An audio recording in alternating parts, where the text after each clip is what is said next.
பாட்டாளி தமிழர்கள் முதல் உலகத் தமிழர்கள் வரை அனைவருக்கும் அன்பு வணக்கம். அன்பிற்குரிய தமிழர்களே, இன்றைக்கு ஒரு துயரமான தமிழ் தேசிய அரசியலில் ஈடுகட்ட முடியாத பேராளுமை, இன்னும் சொல்ல வேண்டுமானால் திராவிட மடைமாற்றியலை பற்றி இந்த திராவிடர்களின் தலைவர் என்று சொல்லக்கூடிய ஈவேராவின் தமிழர் விரோத போக்குகள் குறித்து கடந்த 50 ஆண்டு காலமாக எங்கெல்லாம் வாய்ப்பு கிடைக்கிறதோ, எங்கெல்லாம் தனக்கான அந்த கருத்தை பதிவு செய்வதற்கான சூழல் ஏற்படுகிறதோ, அங்கெல்லாம் தொடர்ந்து பேசி திராவிட முகத்திரையை கிழித்து எறிந்தவர் நம்முடைய எழுகதிர் ஆசிரியர் ஐயா அருகோ அவர்கள். அத்தகைய ஆற்றல் மிக்க தமிழ் தேசியத்தின் ஆணி வேரான ஐயா அருகோ அண்மையிலே உடல் நலிவுற்று படுத்த படுக்கையிலே ஓய்வு பெற்றிருந்தார்.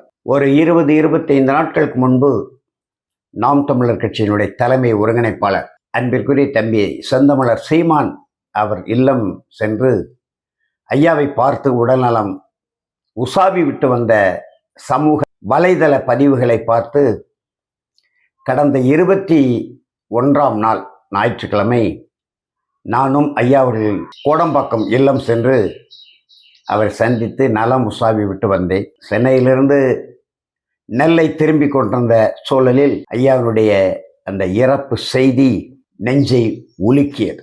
அருகோ என்றால் அவர் பெயர் அரு கோபாலன். அருணாசலம் என்பது அவருடைய தந்தையார் பெயராக இருக்கலாம். கோபாலன் என்பது அவருடைய பெயர்.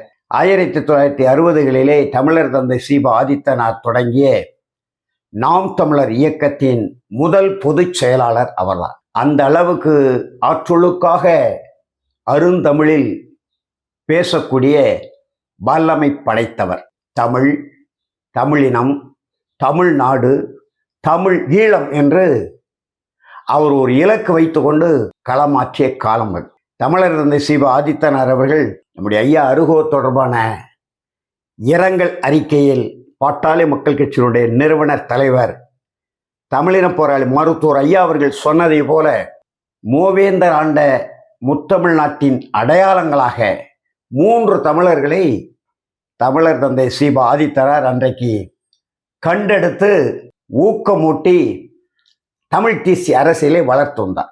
அதிலே ஒருவர் ஈழத்து பாவலர் நம்முடைய மதிப்பிற்குரிய உணர்ச்சி கவிஞர் காசி ஆனந்தன். அவருடைய எழுச்சி பாடல்கள் தான் தமிழீழ விடுதலைக்கு அடுத்த கட்ட நகர்வுக்கு கருவியேந்தி போராடக்கூடிய அந்த களத்திற்கு தமிழீழ இளைஞர்களை அழைத்து சென்றது என்று சொன்னால் மிக இல்லை.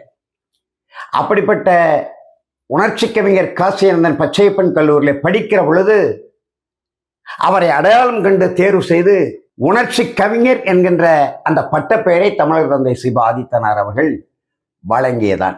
அதே போல மற்றொருவர் உணர்ச்சி கவிஞர் காசியானந்தனுடைய பாடல்களாக இருக்கட்டும், அல்லது பாவேந்தர் பாரதிதாசனுடைய பாடல்களாக இருக்கட்டும், மெய்யான தமிழ் புலவர்கள் பாடல்கள் எதுவாக இருந்தாலும் அதற்கு ஏற்றவாறு இசையை அமைத்து தமிழுக்காகவும், தமிழ் இனத்திற்காகவும், தமிழ்நாட்டிற்காகவும், தமிழீழ விடுதலைக்காகவும் மேடைதோறும் பாடக்கூடிய தேனிசை செல்லப்பா தென்காசி மாவட்டம் சிவகிரி அருகிலே உள்ள சிங்கிலிப்பட்டி கிராமத்தை சார்ந்தவர்.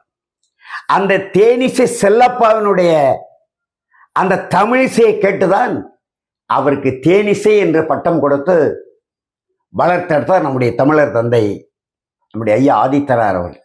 அதற்கு அடுத்து இவர்தான் முதல் இடத்தில் வரக்கூடியவர் என்றாலும் நம்முடைய ஐயா அருகோ அவர்களை நாம் தமிழர் இயக்கத்தின் பொதுச் செயலாளர் பொறுப்பில் அமர்த்தி நாம் தமிழர் இயக்கத்தின் அதிகார நிறைவான செய்தி இதழான தமிழ் கொடி ஆசிரியராகவும் நியமித்தார்.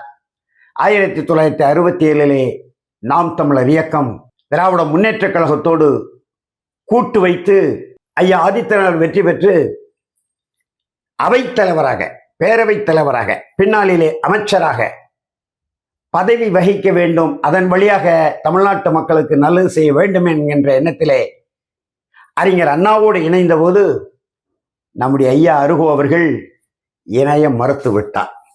அதே போல தேனிசை செல்லப்பா, உணர்ச்சி கவிஞர் காசின் 3 பேருமே திராவிடத்தில் நாங்கள் கரைவதில் என்று முடிவெடுத்து அவர்களால் இயன்றவரை தமிழ் தேசிய களத்திலே பணியாற்றினார்கள். எழுகதிர் என்கின்ற இதழை 1980ஆம் ஆண்டு தொடங்கி இன்றைய வரைக்கும் 45 ஆண்டுகள் நம்முடைய மொழிக்காக, இனத்திற்காக, நிலத்திற்காக ஐயா அருகோ ஏற்படுத்தி வைத்திருக்கின்ற அந்த வரலாற்று பதிவுகள் எந்த காலத்திலும் எவராலும் மறைக்க முடியாது, அழிக்க முடியாத அந்த வரலாற்று பதிவுகளை ஏற்படுத்தியிருக்கிறார். ஐயா அருகோ அவர்களை 1983 சூலை கலவரத்தின் போது கொழும்பு நகரிலே 5000 தமிழர்களை சிங்கள இனவரி காடையர்கள் படுகொலை செய்த அந்த பதற்றமான சூழ்நிலையில் தமிழ்நாட்டு தமிழர்கள் எழுந்து நின்று இனத்துக்காக போர்க்குரல் கொடுத்தார்கள். உலகத் தமிழர்கள் எழுச்சி கொண்டு களத்தில் நின்றார்கள். தமிழீழ விடுதலை போராட்டம் உத்வேகம் அடைந்தது. அந்த சூழலில் அன்றைய தமிழ்நாடு காமராஜர் காங்கிரசுடைய தலைவர் நம்முடைய மதிப்பிற்குரிய ஐயா பழ நெடுமாறு, இன்றைக்கு தமிழர் தேசிய முன்னணி உலகத் தமிழர் பேரமைப்பின் தலைவர் ஐயா அவர்கள் மதுரையிலிருந்து 1983ஆம் ஆண்டு ஆகஸ்ட் திங்கள் என்னுடைய இனத்தவர்களை பாதுகாப்பதற்காக இந்திய அரசே நடவடிக்கை எடு, இல்லை நானே படை திரட்டி செல்கிறேன் என்று மதுரையிலிருந்து ஈழம் நோக்கி ஏறக்குறை 5000 தமிழர்களோடு பயணப்பட்ட போது உணர்ச்சி மிகுதியால் பல்லாயிரக்கணக்கான இளைஞர்கள் கட்சிக்கு அப்பாற்பட்டு, அதிலே நானும் ஒருவன், அந்த பயணத்திலே தான் முதலில் எனக்கு நம்முடைய ஐயா அருகோ அவர்கள் அறிமுகமானார்கள். என்னையும் ஐயா பழ நெடுமாறன் அவர்களோடு அறிமுகப்படுத்தி வைத்தார்கள். அந்த காலகட்டத்திலிருந்து இன்றைய வரைக்கும் அவரோடு நமக்கு இருக்கக்கூடிய நெருக்கமான அந்த தமிழ் தேசிய உறவு, பல்வேறு இடங்களில் ஐயா அருகோ அவர்களோடு கூட்டங்களில் கலந்து கொண்டு போராடக்கூடிய அந்த வாய்ப்பை பெற்றவன் நான். அதே போல நம்முடைய தமிழ் சான்றோர் பேரவை அன்றைக்கு 1995 தமிழ் சான்றோர் பேரவை என்கின்ற ஒரு அமைப்பு உருவாகுவதற்கும் 1956 மொழிவழி மாநிலங்களாக இந்திய நிலப்பரப்பு பிரிக்கப்பட்ட போது தமிழ்நாட்டோடு சேர வேண்டிய பல பகுதிகள் ஆந்திராவிலையும் கர்நாடகத்திலும் கேரளாவிலும் வலுக்கட்டாயமை இணைக்கின்ற அந்த சூழலில் அந்த நிலங்களை எல்லாம் தமிழன் இழந்த மண் என்ற ஐயா பழ நெடுமாறன் ஒரு புத்தகமே எழுதியிருக்கிறார். அந்த காலகட்டத்தில் தமிழர்கள் இழந்த மண்ணெல்லாம் மீட்க வேண்டும் என்கின்ற வேட்கையோடு 1956 மொழிவழி மாநிலம் பிரிந்த நவம்பர் 1 தமிழக பெருவிழா என்று நாம் நடத்த வேண்டும். இன்றைக்கு பல்வேறு தமிழர் அமைப்புகள், தமிழ் தேசிய பேரியக்கம், நாம் தமிழர் கட்சி, பல்வேறு அமைப்புகள் இன்றைக்கு நவம்பர் 1 தமிழக பெருவிழா அல்லது தமிழ் தேசிய பெருவிழா என்று எடுக்கிறார்கள் என்று சொன்னால் அதற்கு வித்திட்ட பெருமகனாரிகளில் நம்முடைய ஐயா அருகோ அவர்களும் முதன்மையான ஒருவர். செலம்பொலி செல்லப்பன் வந்தார். பின்னர் திராவிட மிரட்டல் கஞ்சி அவர் களத்திலிருந்து விலகிவிட்டார். அதற்கு பிறகு நம்முடைய மூத்த தமிழறிஞர் மறைந்த ஐயா தமிழண்ணல் அவர்கள் தலைமை தாங்கி அருகோ ஐயா ஆதரவோடு உற்றத்துணையாக தமிழண்ணலுக்கு இருந்து நம்முடைய தமிழக பெருவிழாக்களை சென்னையிலே தொடங்கி 4வது விழா தஞ்சையில், 5வது விழா நெல்லையில் என்று மிகப்பெரிய அளவிலே நம்முடைய தமிழ் தேசிய உணர்வாளர்கள் எல்லாம் ஒன்று திரட்டி தமிழன் இழந்த மண்ணை மீட்போம், இருக்கும் மண்ணை காப்போம் என்கின்ற அந்த முழக்கத்தின் அடிப்படையிலே அன்றைக்கு களமாடினோம். அதன் வழியாகத்தான் தமிழ்நாட்டில் தமிழ் வழி கல்வி இல்லை, தமிழே படிக்காமல் ஒருவன் மழலையர் பள்ளியிலிருந்து பல்கலைக்கழகம் வரைக்கும் போய் தமிழ்நாட்டு அரசியலை வேலை பெறக்கூடிய ஒரு அவல நிலை இருக்கிறது என்பதை எண்ணி பார்த்துதான் 1999ஆம் ஆண்டு ஓராண்டு காலம் இடைவிடாத பரப்புரை, குமரி முதல் சென்னை வரை, ஒசூர் முதல் ராமேஸ்வரம் வரை தமிழ் சான்றோர் பேரவை, சந்து பொந்து இண்டு இடுக்கு மூளை முடுக்கெல்லாம் ஐயா அருகோ அவர்களும் தமிழ்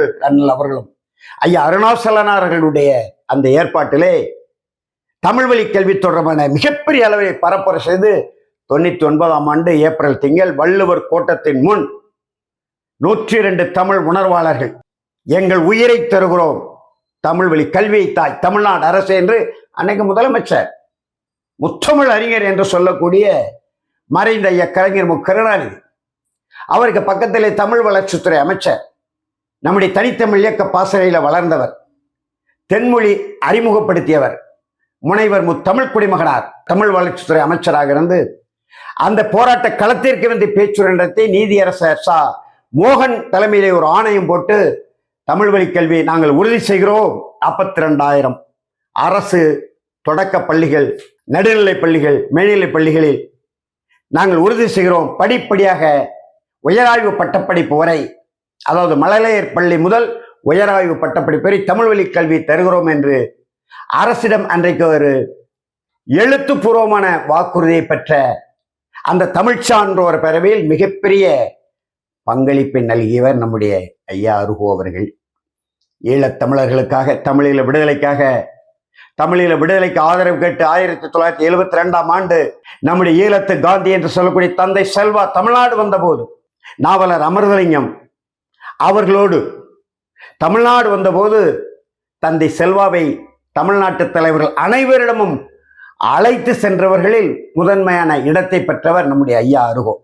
அப்பொழுதுதான் சொல்கிறார் நேரிலே, ஐயா ஈவேரா அவர்கள் திராவிட நாட்டை கேட்டவர், தமிழ்நாடு தமிழருக்கு என்று முழங்கியவர் என்றெல்லாம் நாங்கள் நம்பிக்கொண்டு பேசிக்கொண்டு தமிழ்நாட்டின் விடுதலைக்கு தந்தை பெரியார் தான், ஈவேரா தான் என்று நம்பிக்கொண்டிருந்த காலகட்டத்தில் சொன்னார், தமிழீழ விடுதலைக்கு உங்கள் ஆதரவு வேண்டும் என்று தந்தை செல்வா அவர்கள் ஐயா ஈவேராவோடு கேட்கிற பொழுது அருகிலே நாவலர் அமரலிங்கம் நம்முடைய ஐயா அருகோ தான் அழைத்து செல்கிறார். நானே அடிமையாக இருக்கிறேன், நான் எப்படி இன்னொரு அடிமைக்கு உதவ முடியும் என்று தமிழீழ விடுதலை ஆதரவு தர மறுத்து நேருக்கு நேர் சொன்னவர் ஈவேரா என்று ஐயா அருகோ அவர்கள் தான் உலகெங்கும் பதிவு செய்தார். அதோடு இல்லாமல் தமிழீழ விடுதலைக்காக அவர் அமெரிக்கா, மொரிஷியஸ், மலேசியா, சிங்கப்பூர், ஐரோப்பிய நாடுகள் என்று உலகம் முழுவதும் சுற்றி வந்து தமிழீழ விடுதலைக்கு ஆதரவு திரட்டினார். தொடர்ந்து எழுதினார், தொடர்ந்து பேசினார், தொடர்ந்து போராடினார். தமிழ் வழி கல்விக்கான அந்த போராட்டத்தின் போது ஐயா அருகிலே நான் தான் 3 நாட்கள் அந்த பேரணியில போகும்போதும் அந்த திறந்த வெளி ஊரிலே ஐயாவும் நானும் தான் அமர்ந்திருந்தோம். அந்த பட்டினி போராட்ட மேடையில அங்கே வள்ளுவர் கூட்டத்துக்கு முன்பு ஐயா அருகோ அவர்களோடு நான் அமர்ந்திருந்தேன். 3 நாட்கள் தொடர்ந்து பேசுவதற்கும் பழகுவதற்கும் அரிய செய்திகளை புதையலை அள்ளி தருவது போல் ஐயா அவர்கள் அள்ளி தந்து கொண்டிருந்தார்கள். 2022ஆம் ஆண்டு திருநெல்வேலியிலே தமிழ் தேச தன்னுரிமை கட்சியின் சார்பிலே நான் ஏற்பாடு செய்த தமிழக மக்கள் தன்னாட்சி மாநாடு, அதாவது தன்னுரிமை மாநாடு என்கின்ற அந்த தன்னுரிமை கோட்பாட்டை நாம் தமிழர் கட்சியினர் தொடர்ந்து பேச வேண்டும், தமிழ்நாடு முழுவதும் பரப்புரை செய்ய வேண்டும். அந்த தன்னுரிமை கோட்பாடு, அந்த கொள்கை, அதுதான் கொள்கை. மற்றபடி சீமான் பேசுவது எல்லாமே கொள்கை ஆகாது. நாம் தமிழர் கட்சிக்கென்று அதிகாரப்பூர்வமான கொள்கை எதுவுமே வரையறை செய்யப்படவில்லை. பேச்சுக்கு பேச்சு தமிழ் தேசியம், அவ்வளவுதான் கொள்கையில். ஆனால் தன்னுரிமை, தனிநாட்டு கொள்கை அல்லது தன்னுரிமை கொள்கை அல்லது பொது உடைமை கொள்கை, இதில் நாம் தன்னுரிமை கொள்கை முன்மொழிந்தோம்.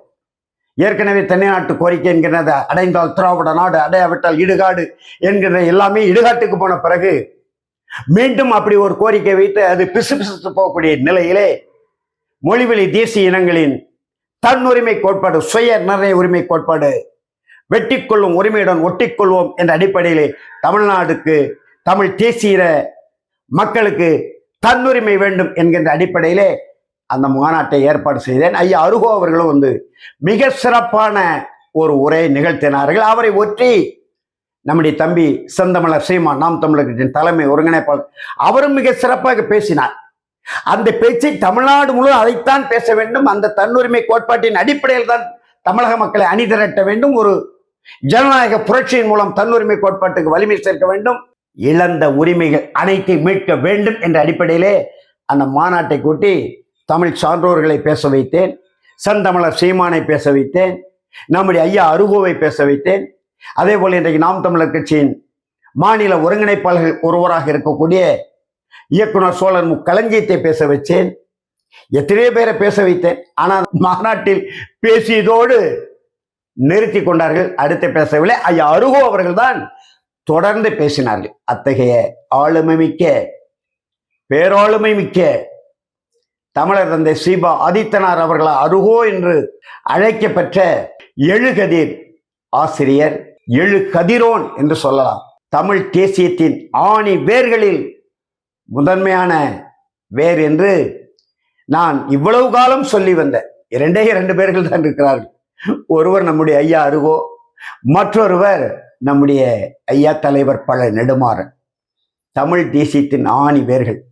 அப்படிப்பட்ட அந்த ஆணி வேரை கொண்ட தமிழ் தேசிய பெரிய ஆலமரம் என்று சொல்லக்கூடிய ஐயா அருகோ அவர்கள் மறைந்த செய்தி தமிழ்நாட்டு தமிழர்களுக்கு மட்டுமல்ல, உலகத் தமிழர்கள் அனைவருக்கும் பேர் இழப்பாகும் என்கின்ற வலிமிகுந்த அந்த செய்தியை பாட்டாளி தமிழர்கள் முதல் உலகத் தமிழர்கள் வரை அனைவரோடும் அந்த துன்பத்தை ஐயா அருகோ அவர்கள் இயற்கை எய்திய அந்த துயரத்தை மிகுந்த வலியோடு வேதனையோடு பகிர்ந்து கொண்டு, காலத்தால் நம்மிடமிருந்து இயற்கையால் பிரிக்கப்பட்ட ஐயா அருகோ அவர்கள் அவருடைய இறுதி இலக்கு தமிழ் ஈழ தனி நாடு, தன்னுரிமை தமிழ்நாடு, தமிழர் ஆட்சி என்கின்ற அந்த கொள்கை வழியாக ஒவ்வொரு தமிழனின் உள்ளத்திலும் அவர் உயிர் வாழ்ந்து கொண்டிருக்கிறார் என்கின்ற பெருமிதத்தோடு